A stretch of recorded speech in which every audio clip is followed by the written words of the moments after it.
it's very interesting that I am one of those that worked out the concept of operation of the multinational joint task force. And it started as a decision, by the head of states and governments of the Lake Chad Basin Commission members.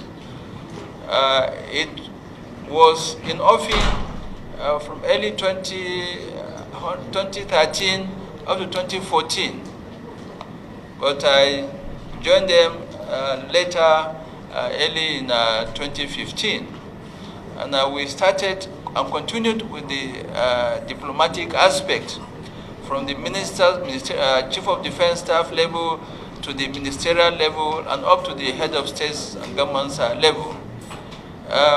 Before May 2015, the efforts were still being worked out despite negotiations or discussions for over a year plus, almost 2 years. But it was with the coming of the present administration of President Muhammadu Buhari that the tempo was raised and activities picked up. The federal government had initially pledged $100 million for the takeoff of the multinational joint task force. Up to the time Mr. President Muhammadu Buhari was elected and inaugurated, that funds was not released. So he was the one that first kick-started the diplomatic aspect in terms of real action by funding. And that was how the MNJTF started.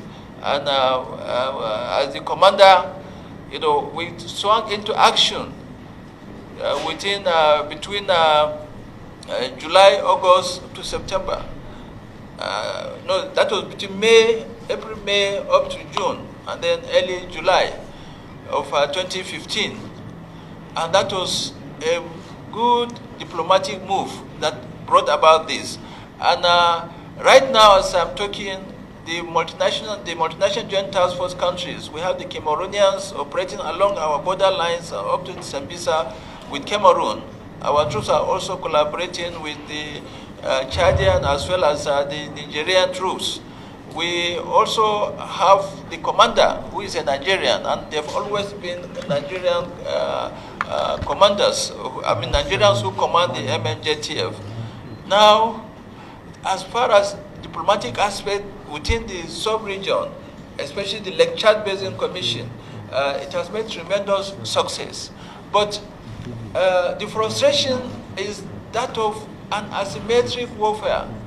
It is a complex operation. It has permeated the societies, both in Nigeria, Cameroon, Niger, and Chad. It is something that started more than 30, 40 years ago. They have penetrated the communities. They have won the communities to their side. That's why you see small hamlets, 1 or 2 people, still you see them hibernating or keeping Boko Haram in those locations. So it's a complex. So it requires a whole of government approach to deal with this. Military activities or military action is just one aspect. And this is one mistake we have been making, that only the military that is seen to solve this thing. It's not. Military cannot solve this action. In the first place, it wasn't the military that started it. There were political, social, economic factors that need to be addressed from the beginning. I don't need to take it back from independence or from the First Republic and so on. Development should be progressive. There should be roads everywhere. There should be employment. There should be hospitals, schools, all over. But I tell you now, yesterday I was counting 5 local governments in Borno State cannot have do not have good access roads to those locations. I'm not indicting anybody. That's the truth. You can't have access. Since independence up to now, where do you get the solution? The same thing in the northwest, Niger State, Zamfara, Niger is north central, where we have this incident now of kidnapping. The same thing in Zamfara, in Katsina and Sokoto. There are so many ungovernable spaces. Until those things are penetrated, those locations are penetrated with road infrastructure, with rail, with amenities, towns, hospitals, schools, and so on, then we carry everybody along. And education is very fundamental, you know. And unless these things are done, you know, we will make, despite the diplomatic efforts, internally we must get it right. And that is the essence of this diplomacy. Foreign policy is a projection of domestic policy. So if you are able to domicile or, you know, curtail these things internally, that's why you project to other countries, and all our neighboring countries will be able, you know, to have a very, you know, robust defense as well as foreign policy action that will lead to the eradication of all this insecurity in the region. The next issue, sorry, I'm taking long because I'm quite passionate about it, and these are the realities, and the truth must be told, you know, because this thing cannot end. I predicted sometimes that it may take another 20 years, and that is the truth, you know.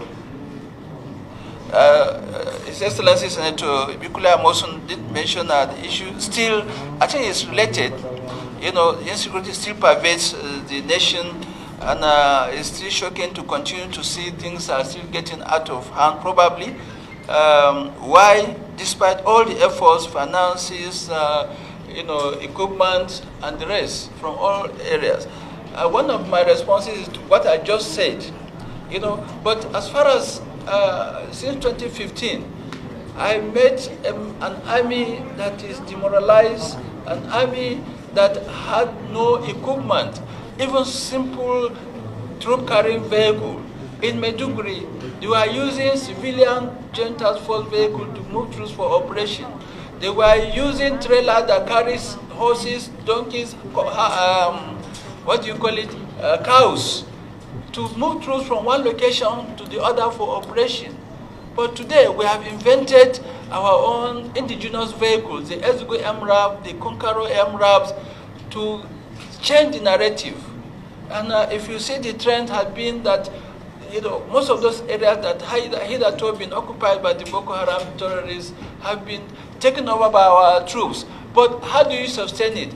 You need more training, you need more manpower, you need more equipment because of the vastness of the terrain. You require a lot of resources. That is on the military side. But more is required on the political and the governance side as well. So unless these things are done comprehensively, deliberately, with serious intervention, we will still continue, you know, this insecurity can continue to lead us. If you look at this insurgency, as I said, you know, is new to us here. But even those that have been experiencing it, especially Afghanistan, Iraq, and